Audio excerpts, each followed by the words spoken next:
الله الرحمن الرحيم اللهم انفعنا بما علمتنا وعلمنا ما ينفعنا اللهم ألهمنا مراشد أمورنا وقنا شرور أنفسنا ربنا تقبل منا إنك أنت السميع العليم. سبق یاد ہے بھائی؟ کوئی سنائے سبق؟ پیچھے ایک مثال انہوں نے دے دی، وَأَشْهِدُوا ذَوَيْ عَدْلٍ مِّنْكُمْ اور وَلَا تَقْبَلُوا لَهُمْ شَهَادَةً أَبَدًا. منکر ہے کہ یہ مفسر میں اور محکم میں تعارض کی مثال ہے، لیکن آپ نور الانوار میں پڑھ چکے ہو کہ وہاں پر محشی نے اس پر اعتراض نقل کیا تھا کہ نہیں یہ مفسر و محکم کی مثال ہے. تعارض کہاں آ رہا ہے اس میں؟ وہ تعارض سوری بھی یہاں نہیں ہے، تعارض سوری نہیں ہے، اس لیے کہ وہ اشہدوا ذوی عدل تقاضا کرتا ہے وہ کہ گواہ بناؤ، اور ولا تقبلوا لهم شہادتا ابدا گواہی قبول نہ کرو. تو گواہ بنانے اور گواہی قبول نہ کرنے میں کوئی تضاد تو نہیں ہے، ان میں تو تعارض نہیں ہے. وہ سمجھ میں آ رہا ہے لکھا حاشیہ دیکھنے والے؟ اب ان میں تعارض ہے نہیں. کہ تعارض کہاں ہے؟ گواہ بناؤ، ہاں اگر دوسرے میں ہوتا گواہ نہ بناؤ، تعارض ہے. گواہ بنانا، گواہ نہ بنانا. گواہی قبول نہ کرو دوسرے میں آ گیا محکم میں. تو اگر یہاں یہ ہوتا کہ گواہی قبول کرو تب تعارض ہے. حالانکہ پہلے میں مفسر میں تو ہے کہ گواہ بناؤ اور دوسرے میں کہ گواہی قبول نہ کرو. تو گواہ بنانے کے لیے گواہی قبول کرنا لازم نہیں ہے. گواہ بنانے کے لیے گواہی کا قبول کرنا تو لازم نہیں ہے. جب اس کے لیے گواہی قبول کرنا لازم نہیں ہے تو پھر میں تعارض بھی نہ ہوا. لہذا کیسے اس کو تعارض کی مثال میں پیش کیا کہ کتاب اللہ کے مفسر میں اور محکم میں تعارض ہو گیا؟ وہ سمجھ میں آ گیا؟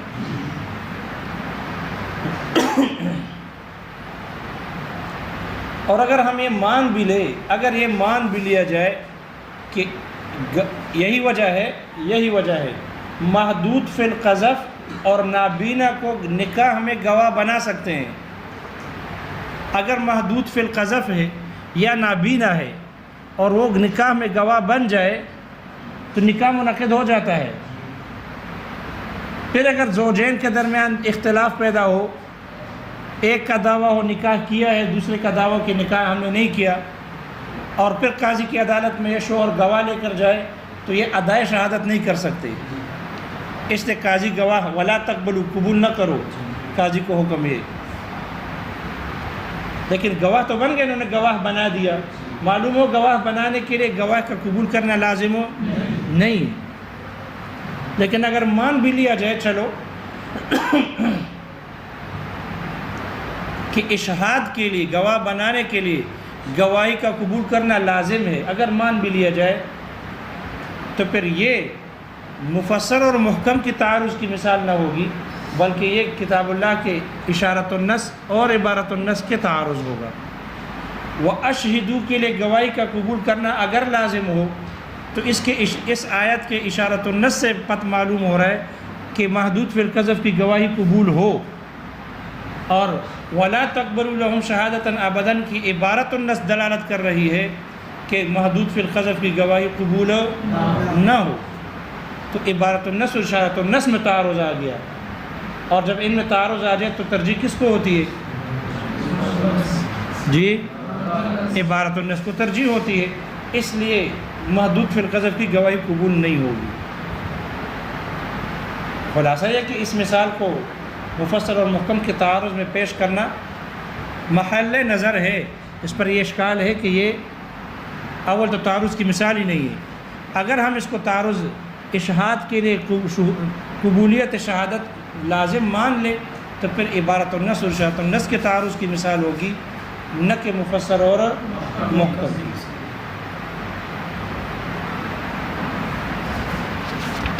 آگے مصنف نے ان 4 قسموں کی ازداد کو ذکر کیا. ان چاروں کی ضدیں ہیں. ازداد، ظاہر کی ضد ہے خفی، اور نص کی ضد ہے مشکل، مفسر کی ضد ہے مجمل، اور محکم کی ضد ہے متشابہ. تو مصنف نے ان چاروں کی جو ظہور معنی کے اعتبار سے ہے، ان چاروں کے متقابلات کو ذکر کیا، جو ان کے مقابل ہیں ان ضدوں کو ذکر کیا، اور کہا کہ یہ بھی چار ہے: خفی، مشکل، مجمل، متشابہ.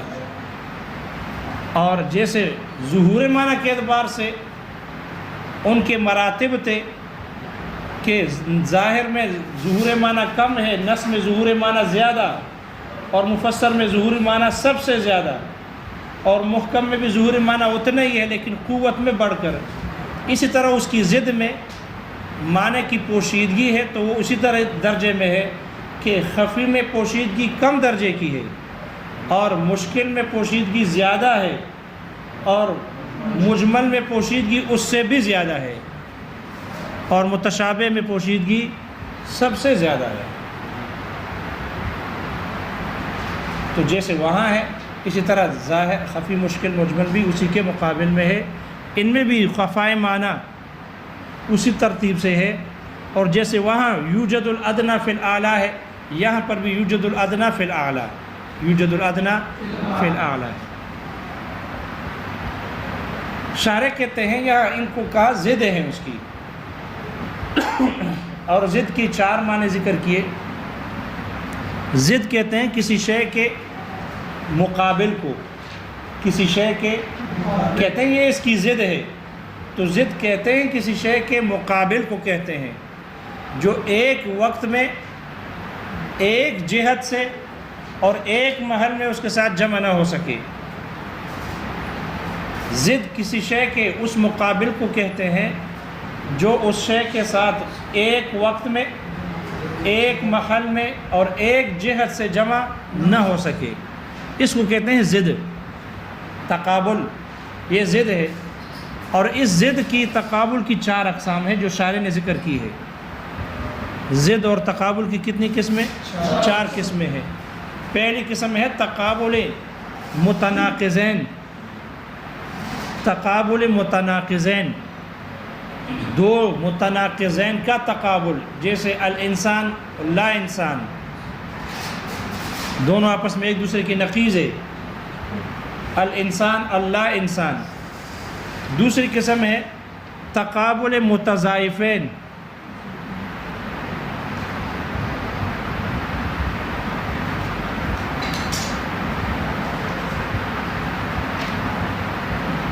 دوسری قسم ہے تقابل متضائفین یا تقابل ضدین. تقابل ضدین، تقابل متضائفین تیسری قسم. دوسری قسم تقابل ضدین ہے، اور تقابل ضدین ایسے دو وجودی چیزوں کے درمیان میں ہوتا ہے، دو وجودی چیزیں کہ ایک محل میں ان کا جمع ہونا ممتنع ہو. دو وجودی چیزیں کالسواد والبیاض، جیسے کالا ہونا اور گورا ہونا، سفید، یہ ایک محل میں دونوں وجودی ہیں اور دونوں ایک محل میں جمع نہیں ہو سکتے. یہ ہے تقابل ضدین. تیسری قسم ہے تقابل متضائفین، جیسے کہ تقابل الاب والابن، جیسے باپ اور بیٹا. باپ اور بیٹے میں تضاد ہے، تقابل ہے، کہتے ہیں دوسرے کی ضد ہے، اس لیے کہ ایک ہی شخص باپ اور بیٹا نہیں ہو سکتا. ایک ہی شخص باپ اور بیٹا فی محل واحد، فی زمان واحد، وفی جہت واحدۃ. ہاں بجہتین ہو سکتا ہے، بجہتین، یہ باپ بھی ہے بجہت الی الابناء، بالنسبت الی الابناء، اور یہ بیٹا بھی ہے بالنسبت الی الاب. اب دیکھو جہتیں بدل گئی، جہتیں کیا ہو گئی؟ بدل گئی. لیکن جہت بھی ایک ہو، محل بھی ایک ہو، زمانہ بھی ایک ہو، اور باپ بھی اور بیٹا ہو، ان میں تقابل ہے، ضد ہے، ان میں تقابل ہے. تقابل متضائفین ہے، جمع نہیں ہو سکتے. وہ ہے سمجھ میں؟ اور چوتھی قسم ہے تقابل عدم و ملکہ. تقابل عدم الملکہ والعدم، ملکہ اور عدم، یہ 4 قسمیں ہیں تقابل کی. جیسے کہ اس کی مثال ہے کالحرکت والسکون، کالحرکت والسکون، اور یہ سکون والا معنی بھی ان کے ہاں ہے جنہوں نے سکون کا معنی عدم الحرکت سے کیا ہے. جو کہتے ہیں سکون کہتے ہیں حرکت نہ ہو، تو انہوں نے ان کی نزدیک یہ مثال ہے حرکت و سکون، یہ تقابل ملکہ والعدم کی مثال. تقابل کا اطلاق، تقابل کی یہ 4 قسمیں ہیں. ضد، جی جی تقابل الملکۃ والعدم، تقابل الملکۃ والعدم.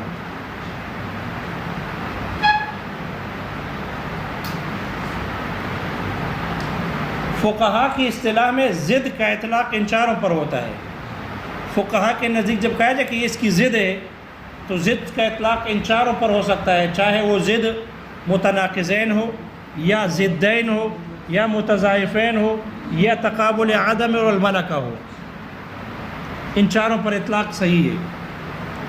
یہاں ان کو کہا کہ ان 4 کی ضدیں ہیں، ظاہر کی بھی ضد، نص کی بھی ضد، مفسر کی بھی ضد، محکم کی بھی ضد ہے. پہلی قسم ہے خفی، ظاہر کی ضد ہے خفی.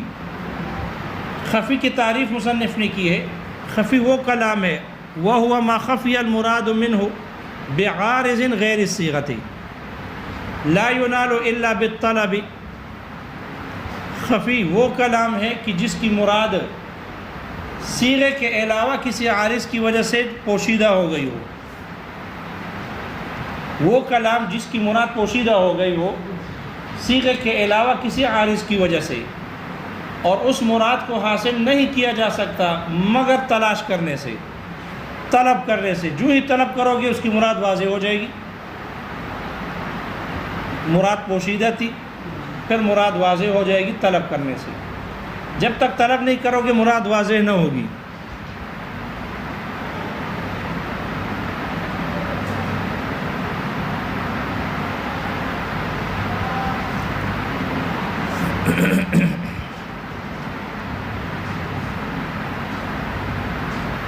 اس کی مثال دی ہے کہ آیت السارقۃ فی حق الطرار والنباش. جیسے چوری والی آیت ہے، یہ طرار اور نباش کے حق میں یہ خفی ہو گئی. آیت سارقہ، سارق کا لغوی معنی معلوم ہے.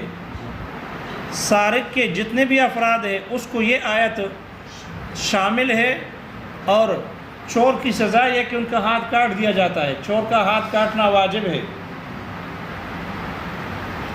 لیکن یہی سرقہ والی آیت چور کے جو سارق ہیں ان کے بعض افراد کے بارے میں سرقہ والی آیت خفی ہو گئی. سارق کے بہت سارے افراد ہیں. کچھ افراد تو ایسے ہیں کہ جن کے بارے میں جو سرقہ والی آیت ہے یہ ظاہر ہے، اس لیے ان کا ہاتھ تو بالاتفاق وجوباً کاٹا جائے گا.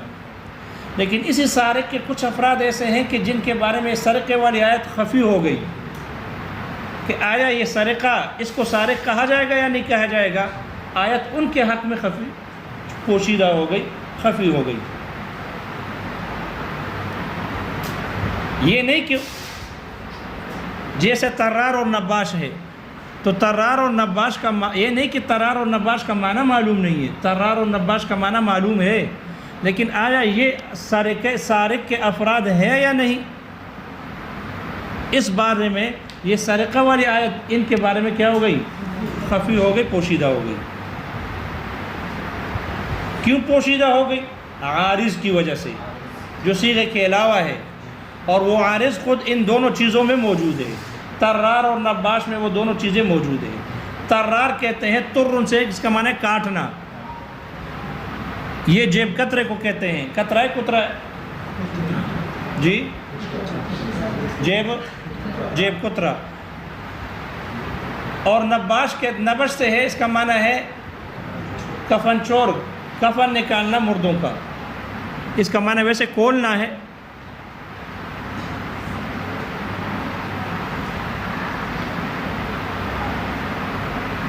کشف الشے کو کہتے ہیں، کشف الشے، شے کو کھول دینا۔ لہذا ان دونوں کے بارے میں کہ یہ آیت سارق کے افراد ہے یا نہیں، آیت سارقہ اس میں کیا ہو گئی؟ خفی ہو گئی ہے، پوشیدہ ہو گئی۔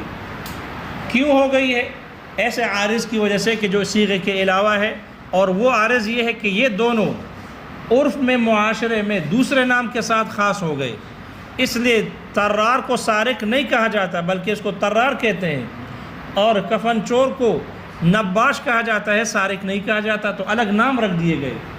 الگ نام رکھ دینے کی وجہ سے سارق کے افراد ہیں یا نہیں، اس میں پوشیدگی آ گئی، اس میں کیا آ گئی؟ پوشیدگی آ گئی، دوسرے نام کے ساتھ خاص ہو گئے، ان کا نام الگ ہو گیا، تغایر الاسم پایا گیا۔ اور اصولین لکھتے ہیں کہ تغایر الاسماء تدل علی تغایر المسمات، مسمیات، نام کا بدل جانا یہ مسمہ کے بدلنے پر دلالت کرتا ہے، تو ان کا طرار نام رکھ دیا گیا، نام بدل گیا، معلوم ہوا ان کا مسمہ بھی سارق نہیں ہے، کوئی اور ہے۔ تغایر الاسماء تدل علی تغایر المسمیات۔ البتہ اس اصول پر اعتراض ہے کہ آپ نے جو اصل اور قاعدہ بیان کیا کہ تغایر الاسماء تدل علی تغایر المسمیات، اس پر اعتراض ہوا ہے کہ یہ قاعدہ آپ کا ٹوٹ جاتا ہے، اس لیے کہ لیث اور اسد دونوں اسموں میں تغایر آ گیا، اور مراد ان کی ایک ہی ہے، کس کو کہتے ہیں؟ شعر کو کہتے ہیں۔ تو تغایر الاسماء تو ہے لیکن تغایر المسمى نہیں ہے، مسمى تو ایک ہی ہے۔ اس کا جواب دیا ہے کہ یہ ترادف ہے، یہ کیا ہے؟ ترادف ہے، اور ترادف یا جیسے کہ مشترک میں ہے، مشترک میں جاریتن باندی کو کہتے ہیں، اور جاریتن کشتی کو کہتے ہیں۔ اب لفظ ایک ہے تو جب اسم میں تغایر ہے ہی نہیں تو پھر مسمى میں تغایر نہیں ہونا چاہیے، حالانکہ مسمى میں کیا ہے؟ تغایر ہے۔ لفظ ایک ہے اور مسمى دو ہو گئے، یا جیسے ذہبن ہے، جیسے عینن ہے، تو عین کے بہت سارے معنی ہیں، لفظ عین ایک ہے اور مسمى اس کے بہت سارے ہیں۔ اس قاعدے پر اعتراض ہوا کہ آپ نے تغایر الاسامی تدل علی تغایر المسمیات جو اصول بیان کیا، یہ تو ترادف اور اشتراک سے ٹوٹ جاتا ہے، تو اس کا جواب دیا کہ نہیں، یہ ٹوٹتا نہیں، بلکہ یہ ترادف اور اشتراک مشترک جو ہے یہ خلاف اصل ہے۔ یہ کیا ہے؟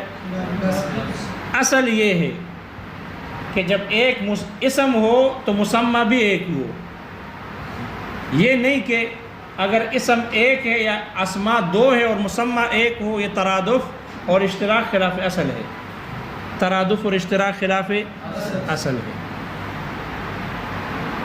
لہذا طرار اور نباش ان کا مسمى الگ، ان کا اسماء الگ ہو گئے، عرف میں الگ ناموں کے ساتھ خاص ہو گئے، تو پھر یہ دلالت کرے گا کہ اس کے مسمى بھی کیا ہو جائے؟ مسمى بھی ان کا سارق نہ ہو، کوئی اور ہو، مسمى کے تغایر پر دلالت کرتا ہے۔ اس لیے عرف میں چونکہ یہ الگ نام سے مشہور ہو گئے، تو اب یہ سارق ہے یا نہیں، آیت سارقہ ان کے بارے میں خفی ہو گئی، اور خفی کی مراد پوشیدہ ہو، لہذا اس کا طریقہ یہ ہے کہ تأمل کہ طلب کریں گے، کیا کریں گے؟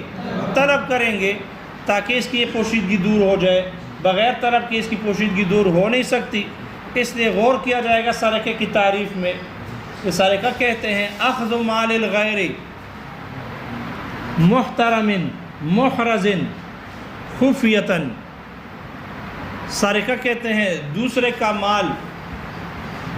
مال ایسا مال لینا جو محرز ہو اور محفوظ ہو اور محترم مال ہو، نفیس مال ہو، اور چپکے سے لینا، اور کم از کم 10 دراہم تک ہو۔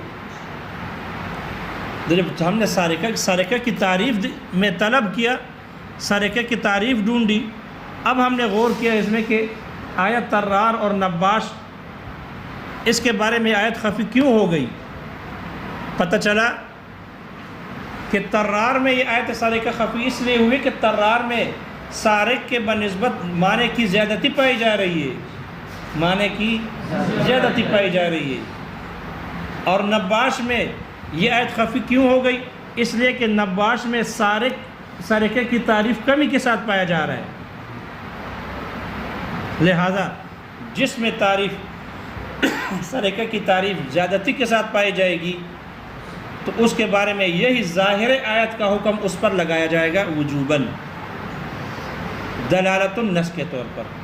اس لیے کہ جب سارق طرار کے مقابلے میں، دیکھو سارق چھپکے سے لیتا ہے اور خفیہ لیتا ہے، مال محترم ہوتا ہے لیکن لیتا چپکے سے ہے، اور یہ جو طرار ہے یہ بدماش جاگے ہوئے آدمی سے لیتا ہے، تو یہ سارق سے بڑھ کر ہے، اس لیے اس میں جو سارقہ والا معنی ہے زیادتی کے ساتھ پایا جا رہا ہے۔ تو جب کمی والے معنی پر حد جاری ہوتی ہے، اس کا ہاتھ کاٹنا واجب ہے، تو جس میں معنی کی زیادتی پائی جاتی ہے تو اس میں تو بطریق اولا اس کا ہاتھ کاٹا جائے گا۔ اس لیے دلالت النص کے طور پر طرار کا ہاتھ کاٹ دیا جائے گا، اس لیے کہ اس میں سارق کا معنی، سرقے کا معنی زیادتی کے ساتھ پایا جا رہا ہے۔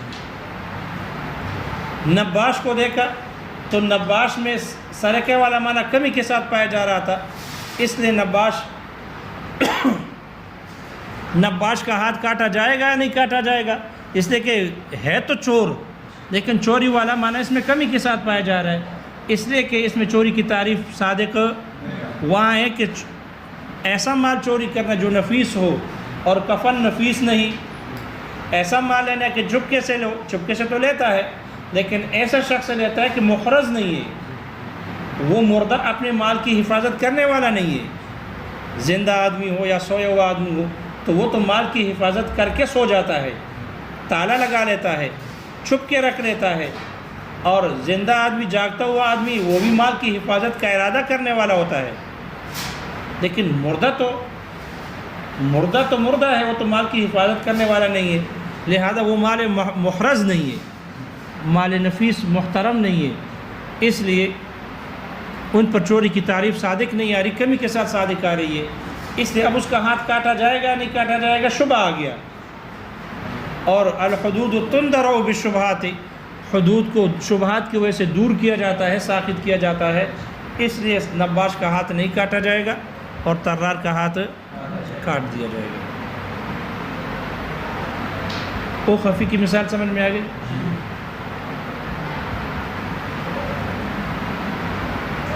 خفی کا حکم یہ ہے کہ اس میں غور و فکر کرے تاکہ اس کی مراد و پوشیدگی، تاکہ اس کی مراد معلوم ہو جائے کہ یہ جو ان خفی میں پوشیدگی آئی ہے اس کی وجہ کیا تھی، معنی کی زیادتی تھی یا معنی کی کمی تھی، تو اس میں غور و فکر کیا جائے تاکہ اس کی مراد ظاہر ہو، اب دیکھو اگر غور و فکر کرنے کے بعد، طلب کرنے کے بعد اس خفی کی مراد ظاہر ہو گئی تو طرار یہی خفی مؤول بن گیا، یہی خفی کیا ہو گیا؟ مؤول بن گیا۔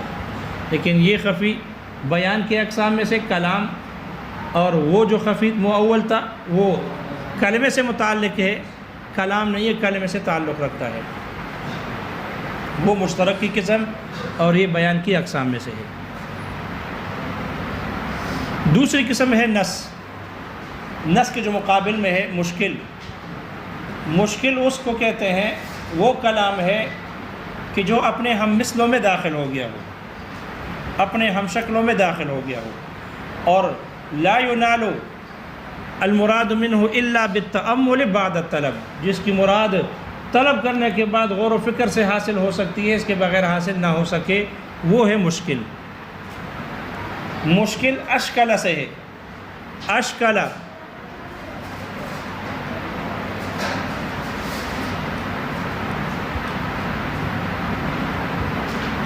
کا معنی ہے، اشکل الشیء کا معنی ہے اپنے ہم مثلوں اور ہر شکلوں میں داخل ہونا، یا یہ اشکل سے ہے، اشکل کا معنی ہے کسی لفظ کے معنی اور مفہوم تک نہ پہنچ سکنا، وہ مشکل بن جانا، دشوار ہونا، تو دونوں معنوں میں ٹھیک ہے،